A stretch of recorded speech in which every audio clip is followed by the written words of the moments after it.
임을 위한 행진곡을 제창하겠습니다. 모두 일어나셔서 손을 맞잡고 함께 불러주시기 바랍니다.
오늘 민소.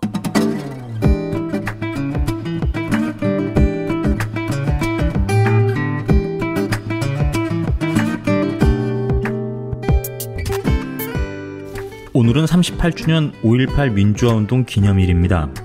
이낙연 국무총리가 기념식에 참석했고요. 이낙연 총리께서 기념사를 낭독하다가 5.18 광주정신을 언급하는 대목에서 살짝 울컥하며 말을 잇지 못하는 모습을 보이기도 했습니다. 이낙연 총리는 역사에서 정의가 끝내 승리하듯이 광주정신은 끝내 승리할 것이라면서 민주혁명의 명복을 빌고 광주의 희생이 헛되지 않게 하겠다고 5월 영령의 희생을 추모했습니다. 주옥 같은 메시지들이 들어있습니다. 감동적이기도 하고요. 날이 날이니까요. 이낙연 총리의 기념사 풀버전 전해드립니다. 존경하는 국민 여러분, 광주 전남 시도민 여러분, 재외 동포 여러분, 5.18 광주민주화운동 38주년입니다. 먼저 목숨을 바쳐 신군부의 불의에 맞서 싸우신 민주영령들을 추모하며 명복을 빕니다. 마음과 몸의 상처를 안고 통한의 세월을 견디어 오신 유가족과 부상자 여러분께 위로를 드립니다. 광주 정신을 지키고 이어오신 시도민과 재외동포를 비롯한 모든 분께 감사드립니다. 5.18의 진실을 세계에 알리시고 광주를 외롭지 않게 해주신 고 위르겐 힌스페터 기자님, 고 찰스베트 헌틀리 목사님, 고 아놀드 피터슨 목사님 고맙습니다. 오늘 참석하신 부인들께 감사의 마음을 전합니다. 광주와 아시아의 연대를 주도해 오신 난다나 마나퉁가 신부님께 감사드립니다. 5.18 광주 민주화 운동으로부터 38년이 흘렀습니다. 그러나 아직도 끝내지 못한 일이 있습니다. 첫째는 진실 규명입니다. 요즘 들어 5.18의 숨겨졌던 진실들이 새로운 증거와 증언으로 잇따라 나오고 있습니다.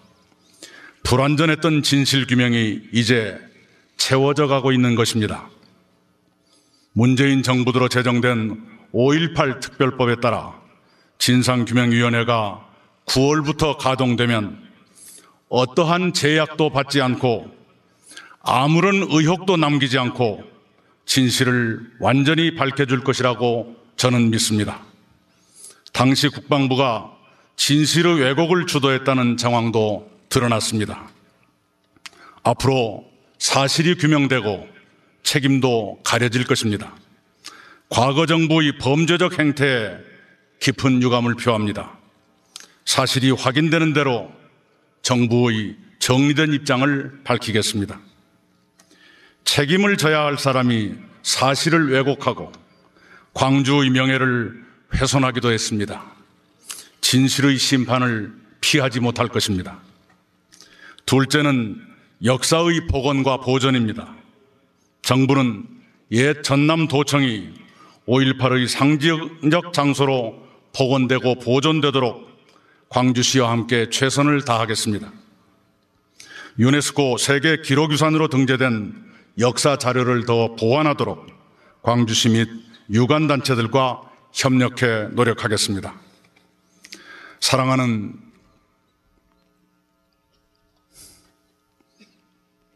광주 전남 시도민 여러분,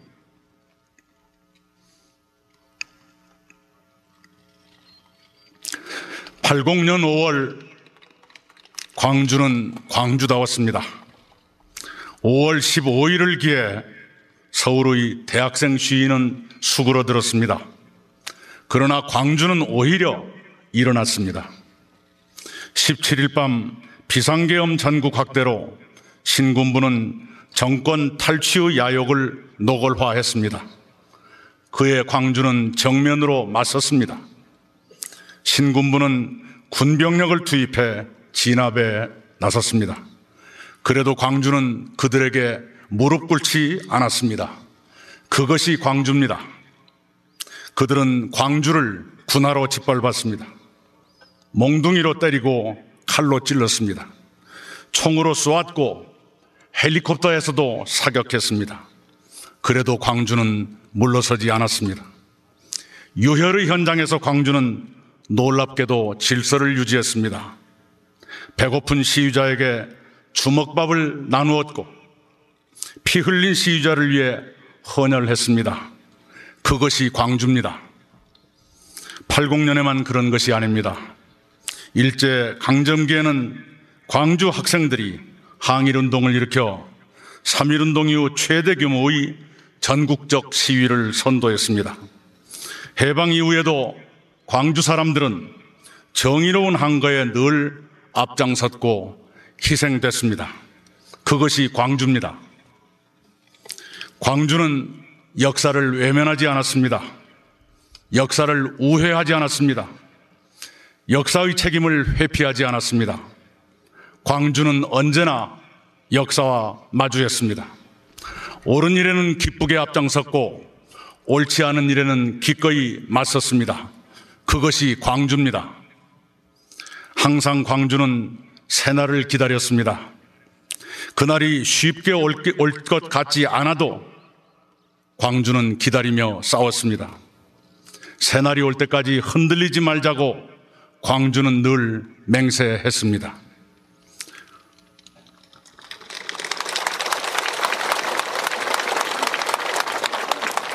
(80년 5월) 광주는 신군부의 정권 찬탈을 저지하고 싶었습니다. 대통령을 내 손으로 뽑고 싶었습니다. 국민의 뜻에 따라 정권이 바뀌는 날을 앞당기고 싶었습니다. 남과 북이 협력하며 평화롭게 사는 날을 보고 싶었습니다. 그날은 쉽게 오지 않았습니다. 광주의 소망과 달리 신군부는 정권을 장악했습니다. 대통령을 내선으로 뽑기까지는 7년이 걸렸습니다. 평화적 정권 교체가 이루어진 것은 5.18로부터 17년 후였습니다. 그때 탄생한 정부가 조국 분단 이후 최초의 남북 정상회담을 실현했습니다. 두 번째 남북 정상회담이 열린 것은 5.18로부터 27년 후였습니다. 그 후로도 역사는 직진하지 않았습니다. 대통령의 부패와 무능이 이어졌습니다. 남북한 사이에 대화는 단절됐고 대결은 첨예해졌습니다. 민주주의는 후퇴했고 국정은 농단됐습니다. 그에 따라 2016년 초겨울부터 6개월 동안 전국에서 연인원 1,700만 명이 참가한 촛불혁명이 일어났습니다. 5.18 정신은 촛불혁명으로 장엄하게 부활했습니다. 그 혁명으로 당시 대통령이 탄핵됐고 문재인 정부가 탄생했습니다. 역사는 문재인 정부에게 국정을 바로 세우고 민주주의를 살리라고 명령했습니다. 남북대화를 복원하고 한반도 평화를 정책시키라는 숙제를 주었습니다. 문재인 정부는 역사의 과제를 수행하고자 노력해왔고 상당한 성과를 올리고 있습니다. 1년 사이에 여러 분야의 국정을 바로 잡았습니다. 남북 정상회담을 신속히 열어 한반도 비핵화와 평화정착의 기틀을 마련했습니다. 문재인 정부는 기필코 민주주의를 모든 분야에서 내실화하고 한반도의 항구적 평화를 착근시키겠습니다. 안도현 시인은 말씀하셨습니다. 그날은 절대로 쉽게 오지 않는다. 그날은 깨지고 박살나 온몸이 너덜너덜해진 다음에 온다고 읊으셨습니다. 그러나 저는 믿습니다. 그날은 반드시 온다는 것을 믿습니다.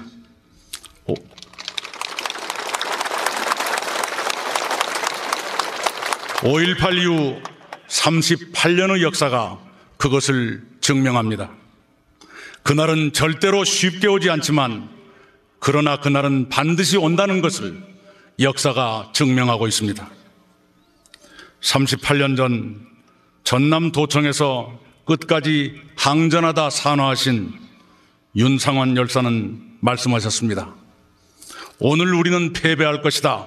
그러나 내일의 역사는 우리를 승리자로 만들 것이다 라고 하셨습니다. 영혼으로 결혼하시고 임을 위한 행진곡으로 부활하신 윤상환 열사의 말씀은 맞았습니다. 결국 광주는 승리자가 됐습니다.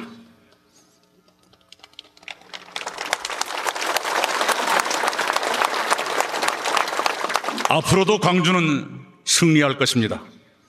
역사에서 정의가 끝내 승리하듯이 광주 정신은 끝내 승리할 것입니다.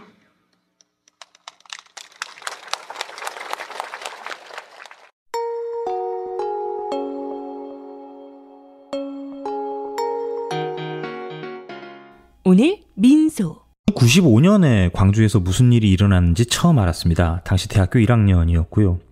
선배들이 학교 으슥한 곳으로 데려가더니 커튼을 치고 VTR을 하나 틀어주더라고요. 아, 이런 일이 있었구나. 어설프게 건너 듣긴 했지만 아, 이런 잔인한 일이 있었구나. 뭐 이런 내용들을 처음 알게 됐었죠. 제가 살던 섬도 4.3 항쟁의 섬이었습니다. 국가폭력에 의해서 희생된 억울한 영혼이 깃들어 있는, 그래서 더 잔인하고 아픈 반역의 역사를 잘 알고 있죠. 4.3 특별법 제정, 전노학살자 처단, 주로 이런 구호를 많이 외쳤던 것 같아요. 세월이 많이 지났습니다. 촛불혁명을 겪고 나서요, 이 구태들, 적폐들 세력에 정 하나 딱 꽂아서 금을 쭉쭉 긋고 있죠. 조가항공, 대한항공의 갑질 사건만 봐도 사회가 얼마나 빠르게 변하고 있음을 잘 알 수 있습니다. 글쎄요, 당장 저한테 뭐가 돌아온다고 했던 일도 아니고요. 저는 여전히 민중의 소리에서 일하고 있고, 나름 복음을 전하려고 애를 쓰는 뭐 그럼 된 거죠. 네. 애 많이 쓰셨습니다. 광주의 진실을 알리기 위해서 희생하셨던 분들, 노력하셨던 분들, 명동성당에서 돌 한번 던져보셨던 모든 위대한 시민 여러분께 심심한 위로와 감사의 말씀을 드립니다. 참고로 발정 홍준표 자유당 대표는 참석하지 않으신 걸로요. 네, 꼭 알려드리고 싶었습니다. 오늘 민소. 쇼티 꼬꼬마들 5.18을 다뤘어요. 정혜림 아나운서가 전하는 쇼티, 정혜림의 쇼티, 안병아 치안감이 바라본 5.18 이야기를 전해드립니다. 80년 5월 광주. 잔인한 공수부대의 학살만 있었던 것은 아닙니다. 민주주의를 지키기 위한 수많은 시민들의 노력이 있었고, 이런 시민들을 지키기 위한 경찰도 있었습니다. 당시 전남도 경찰국장이었던 안병하 경무관입니다. 안 경무관이 당시 경찰들에게 전한 메모의 일부입니다. 경찰이 다치더라도 절대 희생자가 발생하지 않도록 할 것. 시위대가 식사를 거르지 않도록 할 것. 이 두 줄만으로도 어떤 분인지 살짝 느낌이 옵니다. 진정한 시민의 경찰이라는 걸 알 수 있죠. 그는 광주 민주화 운동의 전후 과정을 자필 메모로 기록했는데요. 오늘 쇼티에서 자세히 알아보겠습니다.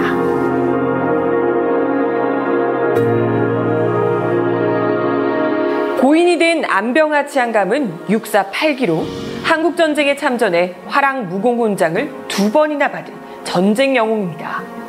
1962년 경찰총장으로 경찰의 길에 들어섰고, 부산 중구경찰서장, 치안국 작전계장, 강원도 경찰국장, 경기도 경찰국장을 거쳐 1979년 전남 경찰국장으로 발령받습니다. 그리고 다음 해 5월 전국에서 민주화 시위가 뜨거웠습니다. 광주의 치안을 담당하던 안 치안감은 누구보다 시민을 보호하는 데 앞장섰습니다. 시위 진압 과정에서도 시민 안전을 최우선시했고, 시민들도 고마움을 표시할 정도였습니다. 하지만 계엄령이 확대된 뒤 상황은 악화됐죠.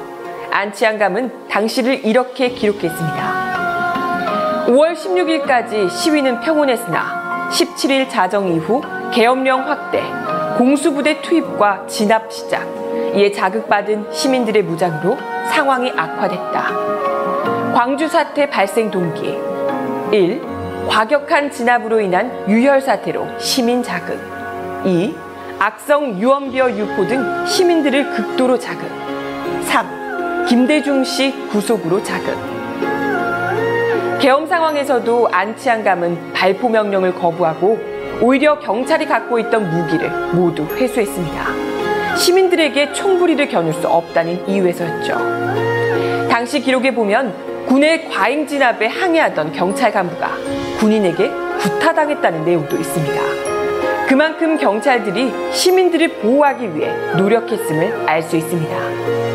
5월 21일 경찰은 외곽으로 철수하고 경남도청을 장악한 시민군은 안정적인 치안을 유지합니다.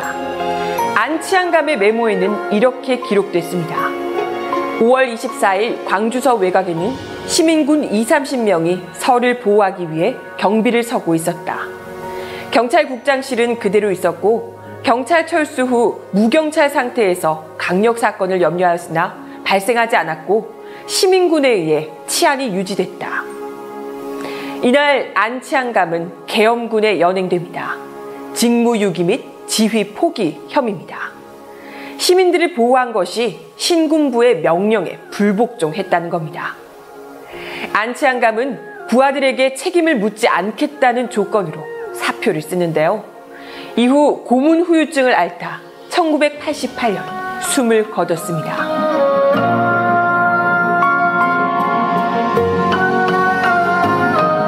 안 치안감의 이야기는 또 다른 책에서도 발견할 수 있는데요. 광주 사태 당시 계엄군이 시위 진압 전면에 나설 수밖에 없게 된 것은 전남 경찰국장의 중대한 과실 때문이다. 같은 인물 다른 해석. 이게 어떻게 된 걸까요? 이 책의 저자를 보면 그 궁금증이 풀립니다. 당시 권좌에 앉아있던 전두환 씨의 자서전이거든요. 문재인 대통령은 안 치안감을 추모하며 이런 글을 남겼습니다. 시민들을 적으로 돌린 잔혹한 시절이었지만 안치한감으로 인해 우리는 희망의 끈을 놓지 않을 수 있었다. 사람이 있기에 희망이 있습니다. 5월 안병화 경무관이 남긴 희망의 씨앗을 되새기며 그분을 기억합니다.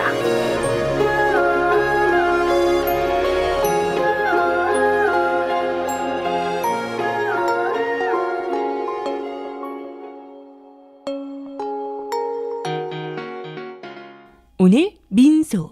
오늘 민소 여기서 마치겠습니다. 한 주 견디시느라 수고 많으셨어요. 저는 토요일, 일요일 건너뛰고요. 월요일에 다시 찾아뵙겠습니다. 저는 연예팀 현석훈 기자였습니다. 고맙습니다. 월요일에 뵙죠.